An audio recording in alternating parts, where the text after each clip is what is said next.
Hello बच्चों, आज हम पढ़ेंगे चंबा के बारे में। इससे पहले हमने जो है वो मंडी के बारे में पढ़ लिया। मंडी, बिलासपुर और कुल्लू के बारे में पढ़ लिया है। तो आपको कुल्लू के बारे में भी पता चल गया है ना। और आज चंबा के बारे में कि चंबा के राजा जो है वो कहाँ से आए थे।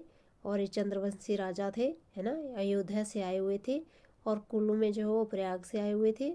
और आपके मंडी में जो है वो सेन शासकों ने राज किया। इतना इतना आपको पूरी तरह से अब पता चल गया होना कि हाँ, ये यहाँ से आए थे और यहाँ पे इन राजाओं ने शासन किया था। आज करेंगे हम चंबा का इतिहास। तो क्या है चंबा का इतिहास? इसमें जो है सबसे पहले वर्णन हमें कहाँ से मिलता है? तो वो मिलता है कल्हण द्वारा रचित राजतरंगिणी से मिलता है ना। और पत्थर लेख तो गुप्त काल के बाद 7वीं शताब्दी के समय के हैं।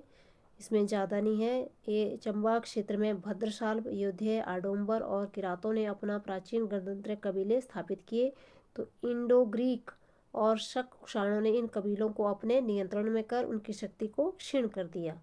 ये आपने यहाँ तक याद करना है। उसके बाद है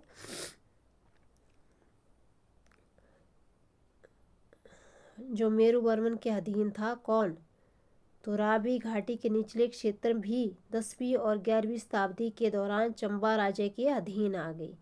पद्धर क्षेत्र राणाओं पर चतर सिंह ने अपना अधिकार जमा लिया था। अंतिम ताम्रपत्र लेख जिसमें राणाओं का वर्णन मिलता है राजा असाटा बर्मन के काल में जारी किया गया था। तो अहिंसा के अनुसार चंबा, मंडी और सुकेत क्षेत्र जालंधर राज्य के अंतर्गत आते थे। ये आपने यहाँ तक थोड़ा थोड़ा पढ़ लेना है। आगे है चंबा रियासत की स्थापना।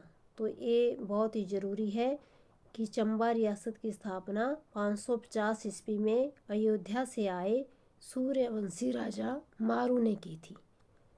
सूर्यवंशी राजा पूछ लिया जाता है कि चंद्रवंशी राजा थे या सूर्यवंशी राजा थे, तो सूर्यवंशी राजा थे।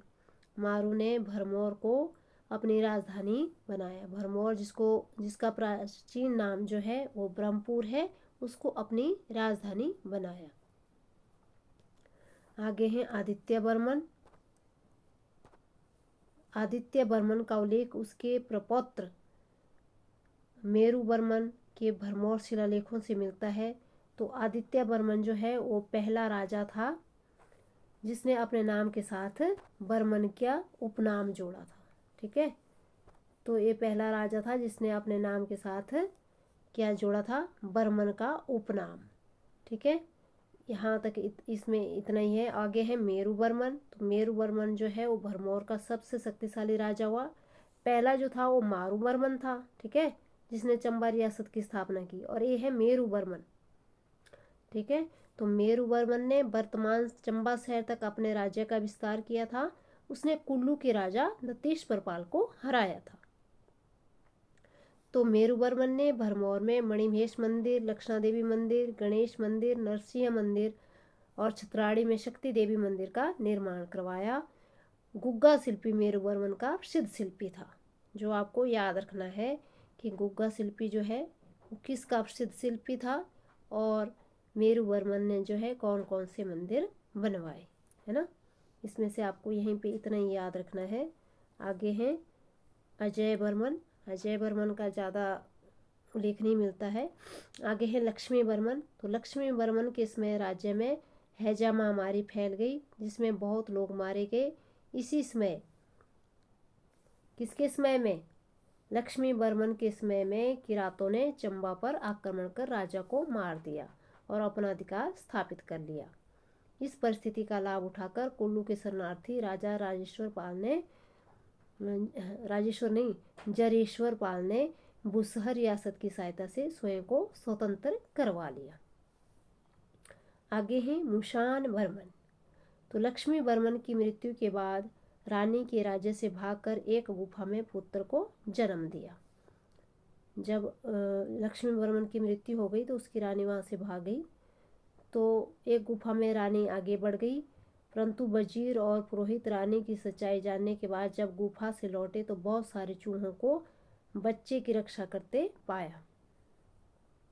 यहीं से राजा का नाम मुशान वर्मन पड़ा, क्योंकि वहाँ बहुत सारे चूहे थे, ठीक है, जो इसकी रक्षा कर रहे थे, बच्चे की रक्षा कर रहे थे, तो इसीलिए इसका नाम मुशान वर्मन रखा गया। आगे हैं रानी और मुशान वर्मन सुकेत के राजा के पास रहे, तो सुकेत के राजा ने अपनी बेटी का विवाह मुशान वर्मन से कर दिया और पगाड़ा की जागीर दहेज में दे दी, ठीक है। तो ये पगाड़ा की जागीर जो है वो फिर दहेज में दे दी गई। तो मुशान वर्मन ने सुकेत की सेना के साथ ब्रह्मपुर पर पुनः कर लिया। आगे हैं, और इसने ऐसा भी कहा था कि जो चूहे का मारेगा उसके लिए सजा का प्रावधान किया जाएगा, है ना। तो चूहे को मारने पर प्रतिबंध लगा दिया गया था। आगे हैं साहिल वर्मन, जो कि बहुत इम्पोर्टेंट है आपका, ये तो आपने भूलना ही है, भूलना ही नहीं है, ठीक है, भूलना है नहीं, भूलना नहीं है। साहिल वर्मन जो है 920 ईस्वी में चंबा शहर की स्थापना की। एक होता है रियासत, एक होता है शहर, ये आपने सारे में पढ़ा होगा, जब हमने मंडी पढ़ा उसमें भी रियासत और शहर, यहाँ पे भी जो है अब है चंबा शहर। तो चंबा शहर की स्थापना किसने की? साहिल वर्मन ने की, और राजा साहिल वर्मन के 10 पुत्र एवं एक पुत्री थी जिसका नाम चंपावती था। उसने चंबा शहर का नाम अपनी पुत्री चंपावती के नाम पर रखा। तब राजधानी ब्रह्मपुर से चंबा ले गया, ठीक है। पहले थी ब्रह्मपुर, अब ये ब्रह्मपुर से चंबा ले गया। कौन? साहिल वर्मन। और इनकी पत्नी नैना देवी ने जो है शहर में पानी की व्यवस्था के लिए अपने प्राणों का बलिदान दे दिया। तब से रानी नैना देवी की याद में यहाँ पर सूही मेला मनाया जाता है, ठीक है। यह मेला किसके लिए होता है? महिलाएं और बच्चों के लिए मनाया जाता है। तो राजा साहिल वर्मन ने लक्ष्मी नारायण, चंद्रशेखर, चंद्रगुप्त और कामेश्वर मंदिर का निर्माण भी करवाया, ठीक है। ये आपका बहुत ही ज़रूरी है। आगे है युगांकर वर्मन साहिल वर्मन का सबसे बड़ा पुत्र था। साहिल वर्मन ने अपने कार्यकाल में तांबे की मुद्रा चकली चलवाई। साहिल वर्मन के बारे में जानकारी राजा सोमवर्मन और अस्तुवर्मन के ताम्रपत्र लेखों से मिलती है। राजा साहिल वर्मन के गुरु योगी कौन थे? चरपटनाथ थे। पूछ लिया जाता है कि इनके योगी कौन थे, तो साहिल वर्मन के गुरु चरपटनाथ थे, ठीक है, याद रखना है आपने। आगे है 84 साधुओं के वरदान में राजा साहिल वर्मन को भरमौर में 10 पुत्र और एक पुत्री हुई। कि साधुओं ने वरदान दिया था राजा साहिल वर्मन को, तो उससे जो है उनके 10 पुत्र और एक पुत्री हुई। इन साधुओं का नेता योगी चरपटनाथ था। तो साहिल वर्मन को कीर और तुरुस्कों के दलों की हिमाचल प्रदेश में खदेड़ने का श्रेय जाता है। कि कीर और तुरुस्कों को जो है किसने यहाँ से भगाया था? तो वो था आपका साहिल वर्मन। आगे है युगांकर वर्मन। युगांकर वर्मन की पत्नी त्रिभुवन रेखा देवी ने भरमौर में नरसिंह मंदिर का निर्माण करवाया। युगांकर वर्मन ने चंबा में गौरी शंकर मंदिर का निर्माण करवाया, ठीक है, याद रखना है। नरसिंह मंदिर का निर्माण किसने करवाया और चंबा में गौरी शंकर मंदिर का निर्माण किसने करवाया, ठीक है। तो ये है आपके युगांकर वर्मन। आगे है सलवाहन वर्मन या सालवाहन वर्मन। तो राज तरंगिणी के अनुसार कश्मीर के शासक अनंत देव ने भरमौर पर सलवाहन वर्मन के समय में आक्रमण किया था। किसके समय में? सलवाहन वर्मन के समय में आक्रमण किया था। तो सलवाहन वर्मन के कार्यकाल के शिलालेख मिले हैं, जिसमें तिशा परगना और सेई कोठी को उसमें बलार राज्य में होने का पता चलता है। तिशा परगना और सेई कोठी, याद रखना है, तिशा परगना और सेई कोठी। सलवाहन वर्मन की मृत्यु अनंतदेव से लड़ते हुए हो गई थी। उसके बाद उसके पुत्र सोमवर्मन और अस्तुवर्मन राजा बने। तो अस्तुवर्मन ने अपनी बहन बापिका का विवाह अनंतदेव के पुत्र कलश से किया था। तो कलश का पुत्र हर्ष बाद में कश्मीर का राजा बना। ठीक है, आगे है जसाटा वर्मन। तो जसाटा वर्मन पांगी और चुराहा के लोह टिकरी शिलालेख के अनुसार 1105 ईस्वी में राजा बना। तो ये पांगी और चुराहा के लोह टिकरी शिलालेख किससे मिलते हैं? वो है आपके जसाटा वर्मन, मतलब जस, जिसका जस है वो कौन है? जसाटा वर्मन है, जिसने जो है लोह टिकरी, लोहे की तरह जस बनाने वाला कौन सा है? जसाटा वर्मन। पांगी और चुराहा क्षेत्र इसके समय में चंबा राज्य के भाग बन चुके थे। जसाटा वर्मन का उल्लेख 1112 ईस्वी में राजतरंगिणी में भी मिला है। तो जसाटा वर्मन ने कश्मीर के राजा हर्ष की लाहौर वंश में सुसाला के विरुद्ध सहायता की थी। पांगी शिलालेख के अनुसार जसाटा वर्मन ने 1105 ईस्वी के दौरान लाहौल घाटी पर कब्जा बनाए रखा था। ठीक है, आगे हैं उदय वर्मन। तो उदय वर्मन ने कश्मीर के राजा सुसाला से अपनी 2 पुत्रियां देवलेखा और तारालेखा का विवाह किया, जो सुसाला की 1128 ईस्वी में मृत्यु के बाद सती हो गई। आगे हैं ललित वर्मन। तो ललित वर्मन के कार्यकाल में 2 पत्थरलेख, ये भी याद रखने हैं। पत्थरलेख कौन कौन से हैं? देवी रिकोठी और सेंचुनाला। ठीक है, कौन कौन से हैं? ये हैं आपका देवी रिकोठी और सेंचुनाला। किसके टाइम में? ललित वर्मन के टाइम में। इससे पता चलता है कि तसा और पांगी क्षेत्र उसके कार्यकाल में। ये है पत्थरलेख। ऊपर कौन से थे? लोह, है ना, लोह के अभिलेख, और ये है पत्थरलेख। तीसा और पांगी क्षेत्र उसके कार्यकाल में चंबा रियासत के भाग थे। देवरी कोठी शिलालेख में राणा नागपाल ने तथा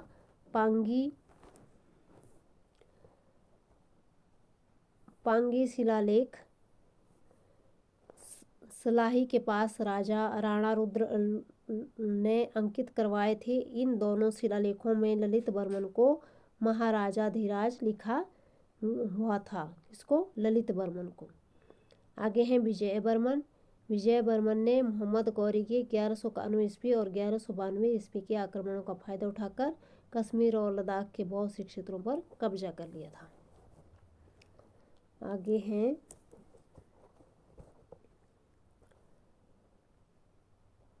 गणेश वर्मन। ये भी जरूरी है आपका। गणेश वर्मन क्या किया था? गणेश वर्मन ने, इसने उपाधि चंबा राज परिवार में सर्वप्रथम सिंह उपाधि का प्रयोग किया था। पहले वर्मन आए, फिर सिंह। ठीक है, तो गणेश वर्मन था पहला जिसने जो है सिंह उपाधि का प्रयोग किया था। आगे प्रताप सिंह वर्मन। तो 1559 ईस्वी में गणेश वर्मन की मृत्यु के बाद प्रताप सिंह वर्मन चंबा का राजा बना। वह अकबर का समकालीन था। राजा से रेलू क्षेत्र, ये रेलू क्षेत्र जो है बहुत ही इम्पोर्टेंट है कि कहाँ से इसका संबंध टोडरमल द्वारा मुगलों को दिया गया। प्रताप सिंह वर्मन ने कांगड़ा के राजा चंद्रपाल को हराकर गुलेर को चंबा रियासत में मिला लिया था। रामपाद गणेश वर्मन और प्रताप सिंह वर्मन का राजगुरु था। उसके कार्यकाल में मृकुला देवी की प्रतिमा उदयपुर मुकुल में स्थापित की गई थी। आगे हैं बलभद्र एवं जनार्दन। बलभद्र जो है बहुत दयालु और दानवीर था। लोग उसे बालीकर्ण कहते थे। उसका पुत्र जनार्दन उन्हें गद्दी से हटाकर स्वयं गद्दी पर बैठा। जनार्दन के समय नूरपुर का राजा सूरजमल मुगलों से बचकर उसकी रियासत में छुपा था। तो इसमें ज़्यादा जरूरी नहीं है। तो जहांगीर के 1622 ईस्वी के आक्रमण के कांगड़ा भ्रमण के दौरान जो है वो चंबा का राजा जनार्दन और उसका भाई जहांगीर से मिलने गए। चंबा के राजा जनार्दन और जगत सिंह के बीच धलोग में युद्ध हुआ, जिसमें चंबा की सेना को हार हुई। तो विशंबर जनार्दन का युद्ध भाई में मारा, जनार्दन का भाई जो है वो युद्ध में मारा गया। तो तो जनार्दन को भी 1623 में जगत सिंह ने धोखे से मरवा दिया। बलभद्र को चंबा का पुनः राजा बनाया गया, परंतु चंबा 20 वर्षों तक जगत सिंह के कब्जे में रहा। आगे हैं, बलभद्र को पृथ्वी सिंह नाम का पुत्र हुआ, जिसको नस बाटलू बचाकर मंडी राजघराने तक पहुंच गई, है ना। आगे है पृथ्वी सिंह। जगत सिंह ने शाहजहां के विरुद्ध में विद्रोह 1641 ईस्वी में विद्रोह कर दिया। इस मौके का फायदा उठाते हुए पृथ्वी सिंह मंडी और सुकेत की मदद से रोहतांग दर्रे पांगी चुराहा को पार कर चंबा पहुंचा।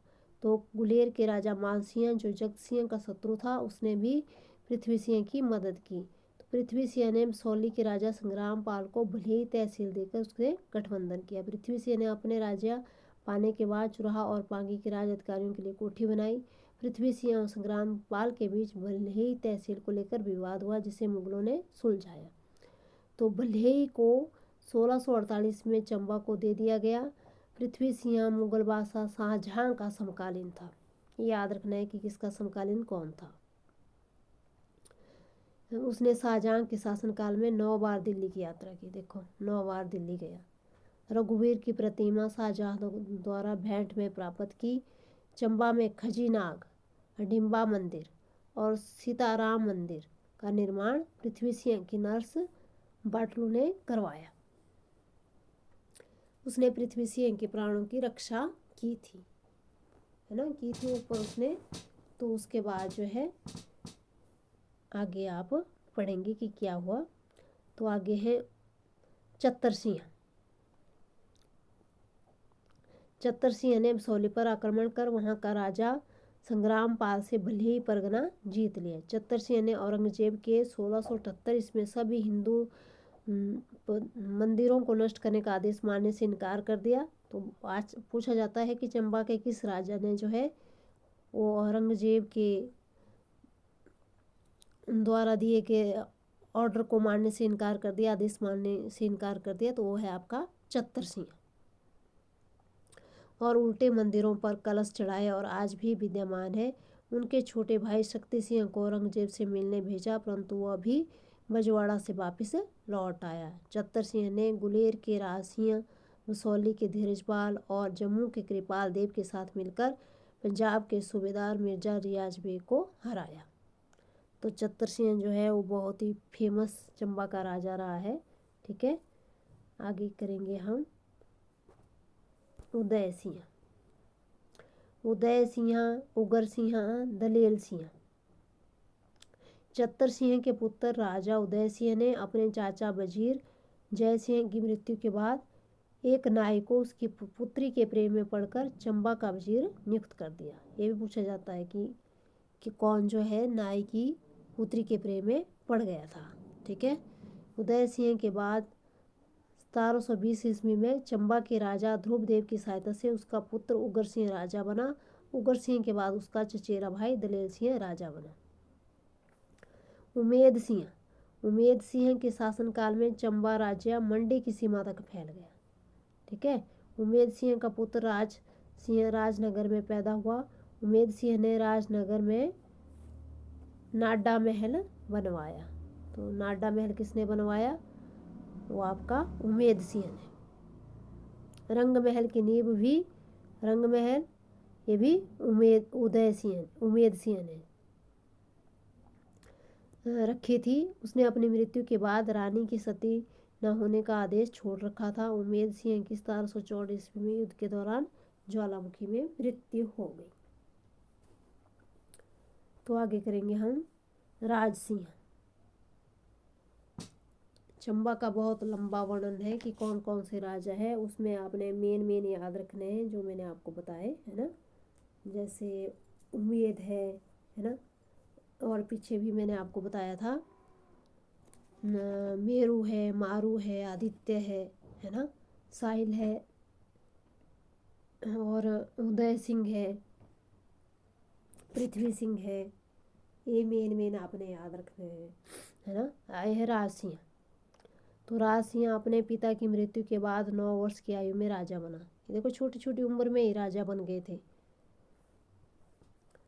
घमंड चंद ने पथियार को राजा में से छीन लिया, परंतु रानी ने जम्मू के रणजीत सिंह की मदद से इसे पुनः प्राप्त कर लिया। चंबा के राजा राज सिंह और कांगड़ा के राजा संसार चंद के बीच रिहल्लू, देखो आ गया वो रिहल्लू क्षेत्र के कब्जे के लिए युद्ध हुआ। राज सिंह और कांगड़ा के राजा संसार चंद के बीच में। राजा राज सिंह की शाहपुर के पास 1794 ईस्वी में युद्ध के दौरान मृत्यु हो गई। निक्का, रांझा, छज्जू और हरकू राज सिंह के दरबार में निपुण कलाकार थे। देखो ये भी आता है कि किस किस में जो है वो चित्रकला फली फूली। तो कौन सा राजा था चंबा का? वो था आपका राज सिंह। और कौन कौन चित्रकार थे? वो है आपका निक्का, रांझा, छज्जू, हरकू। ठीक है, तो ये राज सिंह के दरबार में निपुण कलाकार थे। राज सिंह की मृत्यु जो है 1794 ईस्वी में अजीत सिंह पूर्वे की तलवार सिर पर लगने से हुई थी। तो इन दोनों के बीच में युद्ध हुआ था, संसार चंद और राजा राज सिंह के बीच में। ठीक है, और 1788 ईस्वी में शाहपुर में संधि की गई थी। आगे हैं जीत सिंह। जीत सिंह के समय चंबा राज्य में नाथू वजीर को संसार चंद के खिलाफ युद्ध में सैनिकों के साथ भेजा। तो नाथू वजीर गोरखा अमर सिंह थापा बिलासपुर के महान चंद आदि के अधीन युद्ध लड़ने गया था। तो ये भी आपने पढ़ना है कि क्या किया था। नाथू वजीर को संसार चंद के खिलाफ युद्ध में सैनिकों के साथ भेजा गया। आगे है चढ़त सिंह।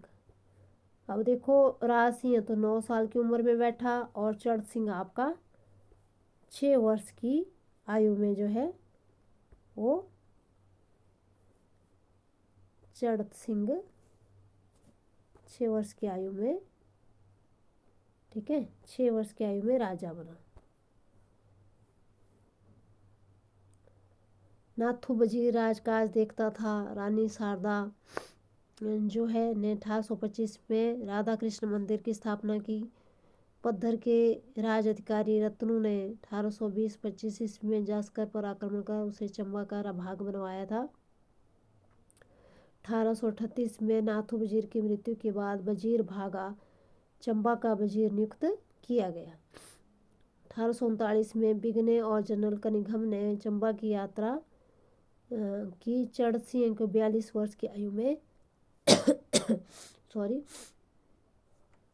1844 में मृत्यु हो गई। तो बिगने चंबा आने वाला प्रथम यूरोपियन था। चंबा में अंतिम बार सती प्रथा का पालन जो है 1844 ईस्वी में चढ़त सिंह की मृत्यु के समय किया गया। तो बिगने जो है वो चंबा आने वाला प्रथम यूरोपियन था। आगे करेंगे सिरी सिंह। तो चढ़त सिंह की मृत्यु के बाद उसका बड़ा पुत्र सिरी सिंह, ये देखो अब 5 वर्ष की उम्र में जो है गद्दी पर बैठ गया है ना। सिरी सिंह की माँ अपने मंत्री वजीर भागा की सहायता से राज्य का कार्यभार चलाती थी। लक्कड़ शाह ब्राह्मण सिरी सिंह के समय प्रशासन पर नियंत्रण किए हुए था। उसने अपने मुद्दा लक्कड़शाही भी चलाई मुद्रा। उसकी साहू घाटी के बेलज में हत्या कर दी गई और अंग्रेज सिख युद्ध के बाद 9 मार्च 1847 को संधि द्वारा ब्यास और सतलुज के बीच के क्षेत्र अंग्रेजों को मिल गए। ये आता भी है कि लक्कड़ शाह ब्राह्मण जो है किसके समय में था। इसमें आपने वजीरों का नाम याद रखना है ना। तो लक्कड़ शाह आपके सिरी सिंह के टाइम में सिरी सिंह ने 5 वर्ष की आयु में गद्दी संभाल ली है ना। और राज सिंह ने जो 9 वर्ष की उम्र में, चढ़त सिंह ने 6 वर्ष की उम्र में। तो सबसे छोटा तो आपका सिरी सिंह ही हुआ ना कि इसने 5 वर्ष में की उम्र में ही गद्दी में इसको बैठा दिया गया।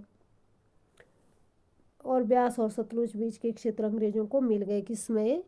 सिरी सिंह के टाइम में है ना। इसके बाद 16 मार्च 1847 के एक और संधि द्वारा जो है सिंधु नदी के क्षेत्र में जम्मू के राजा गुलाब सिंह को देने का फैसला हुआ, जिसमें राजा ने विरोध किया क्योंकि वो अभी इस क्षेत्र के आता था। तो वजीर भागा के प्रयासों से सर हेनरी लॉरेंस ने चंबा की स्वतंत्रता बनाई रखी। बदले में भद्रवाहा क्षेत्र गुलाब सिंह को दिया गया। तो चंबा अंग्रेज शासन के आधिपत्य में आ गया, जिस पर 12,000 रुपये वार्षिक राज्य कर लगाया गया। 6 अप्रैल 1848 में अंग्रेजों ने श्री सिंह को सनद प्रदान की, जिसके द्वारा राजा को उसके पीढ़ी दर पीढ़ी के लिए प्रदान किया गया। इस सनद में संतानहीन राजा के भाई के उत्तराधिकारी बनने का प्रावधान था, कि जिसकी संतान नहीं है वो भी उत्तराधिकारी बन सकता है, उसका भाई। ठीक है। वर्ष 1862 इसकी सनद में राजा को गोद लेने का अधिकार भी दे दिया गया। 1857 ईस्वी के विद्रोह में श्री सिंह ने अंग्रेजों का साथ दिया। उसने मियाँ अवतार सिंह के अधीन डलहौजी में अंग्रेजों की सहायता के लिए सेना भेजी। वजीर भागा 1854 ईस्वी में सेवानिवृत्त हो गया और उसका स्थान वजीर बिल्लू ने ले लिया। वर्ष 1863 ईस्वी को राजा सिंह की प्रशासन में मदद के लिए मेजर ब्लेयर रेड का चंबा का प्रबंधक नियुक्त किया गया। ये ज़्यादा ज़रूरी नहीं है, आपने यहाँ से एक याद रखना है कि 1864 ईस्वी में चंबा की वन संपदा जो है वो 99 वर्ष के लिए पट्टे पर अंग्रेजों को दे दी गई, जिसमें 22,000 रुपये वार्षिक आय होने लगी। वर्ष 1866 में चंबा में एक अस्पताल खोला गया और वर्ष 1870 ईस्वी में 32 वर्ष की आयु में श्री सिंह की मृत्यु हो गई। देखो 5 साल में ये जो है गद्दी पे बैठा था और 32 वर्ष की उम्र में जो इसकी मृत्यु हो गई। श्री सिंह का कोई पुत्र नहीं था, तो उसके छोटे भाई गोपाल सिंह को गद्दी पर बैठाया गया। तो ये पूछ लिया जाता है कि गोपाल सिंह जो है वो किसका भाई था, है ना, और किसको वो कैसे जो है गद्दी पर बैठा, है ना। आगे है गोपाल सिंह। तो ये श्री सिंह का छोटा भाई था। तो जैसे ही गद्दी पर बैठा, उसने शहर की सुंदरता को बढ़ाने के लिए बहुत अच्छे अच्छे काम किए। तो उसके कार्यकाल में जो है 1871 ईस्वी में लॉर्ड माओ चंबा आए। ठीक है, गोपाल सिंह के टाइम में। ठीक है, तो गोपाल सिंह की गद्दी से हटा 1833 में उसके बड़े बेटे शाम सिंह को राजा बनाया गया। अब शाम सिंह राजा बन गया। तो शाम सिंह को 7 वर्ष की आयु में अमृतसर के कमिश्नर रेनल टायलर ने चंबा आकर 17 अक्टूबर 1873 ईस्वी को गद्दी पर बिठाया। तो शाम सिंह के इसमें कर्नल ब्लेयर रीड, R.T. बर्नी, कैप्टन C.H.T. मार्शल सुप्रीडेंट थे, है ना। तो मियाँ अवतार सिंह, गोविंद चंद तथा मियाँ भूरी सिंह दीवान वजीर थे। शाम सिंह के इसमें जनरल रेनल टायलर और sir Henry Davis, viceroy Lord Curzon एवं लेडी कर्जन एकवर्थ ने चंबा की यात्रा की थी। ठीक है, शाम सिंह ने 1876 ईस्वी में इंपीरियल दरबार और 1870 में दिल्ली दरबार में भाग लिया था। ये आपने ज़्यादा याद नहीं रखना है, यहाँ पे ज़्यादा ज़रूरी नहीं है, यहाँ पे रखना है आपने। ये देखो 1880 ईस्वी में चंबा में हॉप्स की खेती शुरू हुई। ठीक है, और 1887 में चंबा डाक विभाग के भारतीय डाक इतिहास से जोड़ा गया और 1881 ईस्वी में तीसा में एक डिस्पेंसरी खोली गई। इसमें से आपका ज़रूरी है कि हॉप्स की खेती चंबा में कब स्टार्ट की गई, तो ये 1880 ईस्वी में और शाम सिंह के समय। और 1875 ईस्वी में कर्नल रीड के अस्पताल को तोड़कर 1891 ईस्वी में 40 बिस्तरों का शाम सिंह अस्पताल बनाया गया। तो रावी नदी पर शीतला पुल में 1894 ईस्वी में बाढ़ में टूट गया था की जगह अब 1895 ईस्वी में लोहे का सस्पेंशन पुल बनाया गया। और 1895 ईस्वी में भटियात में विद्रोह हुआ। ये भी पूछा जाता है कि भटियात का विद्रोह जो है वो कब हुआ था, तो ये आपने याद रखना है कि ये 1895 ईस्वी में हुआ था। तो शाम सिंह के छोटे भाई मियाँ भूरी सिंह को 1898 ईस्वी में वजीर बनाया गया। अब भूरी सिंह जो है वो चंबा का राजा बनता है ना। भूरी सिंह के नाम पर जो है चंबा में भूरी सिंह संग्रहालय खोला गया है ना। तो भूरी सिंह ने अपने भाई शाम सिंह के समय 7 वर्ष तक दीवान वजीर रहे। वर्ष 1906 ईस्वी में उन्हें, ये आता है क्वेश्चन, KCIS नाइटहुड की उपाधि प्रदान की गई। किसे जो है KCIS नाइटहुड की उपाधि दी गई। और वर्ष 1908 में सरकार ने वनों को 5 वर्ष के लिए चंबा को वापस दे दिया। ठीक है। और वर्ष 1908 में ही ये जो बहुत ही ज़रूरी है कि चंबा में भूरी सिंह म्यूजियम कब खोला गया, तो वो है 1908 में भूरी सिंह म्यूजियम डॉक्टर फोगल के नेतृत्व में खोला गया। याद रखना है किसके नेतृत्व में, फोगल के नेतृत्व में जो है वो आपका भूरी सिंह म्यूजियम खोला गया। साल नदी पर 1910 ईस्वी में एक बिजली घर का निर्माण कर चंबा शहर को बिजली प्रदान की गई। उनके समय में सड़कों को सुधारा गया, डाक बंगले बनवाए गए और 1905 ईस्वी में मिडिल स्कूल को हाई स्कूल बना दिया गया। चंबा में पुस्तकालय खोला गया। राजा भूरी सिंह ने प्रथम विश्व युद्ध में अंग्रेजों की सहायता की, है ना। तो अंग्रेजों की सहायता किसने की थी, राजा भूरी सिंह ने प्रथम विश्व युद्ध के समय में की। आगे है राजा राम सिंह। तो राम सिंह ने क्या किया, राजा राम सिंह को पंजाब के गवर्नर एडवर्ड मैकलेलन ने मार्च 1920 में गद्दी पर बिठाया। तो राजा गद्दी पर बिठाया और प्रशिक्षण देने हेतु मिस्टर EM एजुकेशन को नियुक्त किया गया। तो राजा ने चंबा में 15 स्कूल खोले। तो राजा राम सिंह ने अपने भाई मियाँ केसरी सिंह को अपना वजीर नियुक्त किया। चंबा नूरपुर रोड, चंबा भरमौर सड़क, कियानी के पास रावी नदी पर अस्थायी पुल का निर्माण, मल निकासी व्यवस्था, पीने के पानी की आपूर्ति के लिए टैंक निर्माण जैसे कार्य राम सिंह के कार्यकाल में हुए। तो 1935 ईस्वी में राजा राम सिंह की लाहौर में 45 वर्ष की आयु में मृत्यु हो गई। इसके बाद उसका बेटा लक्ष्मण सिंह जो है 11 वर्ष की आयु में चंबा का राजा बना। अब राजा लक्ष्मण सिंह जो है वो चंबा का अंतिम राजा था, है ना। तो अंतिम राजा था और 15 अप्रैल 1948 ईस्वी को ये हिमाचल प्रदेश का हिस्सा बन गई। ठीक है। तो चंबा जो है, चंबा रियासत 15 अप्रैल 1948 को जो है हिमाचल प्रदेश का हिस्सा बन गई। ठीक है। इसमें आपने याद रखना है कि आपका एक तो भूरी सिंह म्यूजियम का बनाया गया। भूरी सिंह म्यूजियम जो है वो 1908 में बनाया गया। ये आपने मेन जो है इसमें याद रखना है ना। और आपका मणिमहेश मंदिर किसने बनवाया, मिंजर मेला किसने शुरू करवाया, तो ये साहिल बर्मन द्वारा शुरू किया गया था मिंजर मेला। और इसमें आपने याद रखना है कि चंबा का सबसे प्रसिद्ध क्या है, वो है रुमाल की कला सबसे अधिक प्रसिद्ध है। ठीक है। तो आज के लिए इतना ही।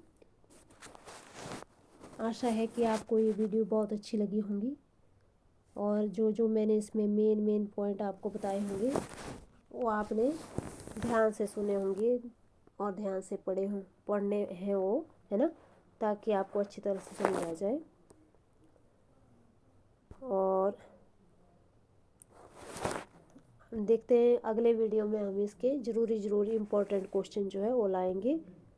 उससे पहले आप सबसे विनती है कि प्लीज़ आप मेरी वीडियो को लाइक, शेयर और सब्सक्राइब ज़रूर करें, क्योंकि मैं भी बहुत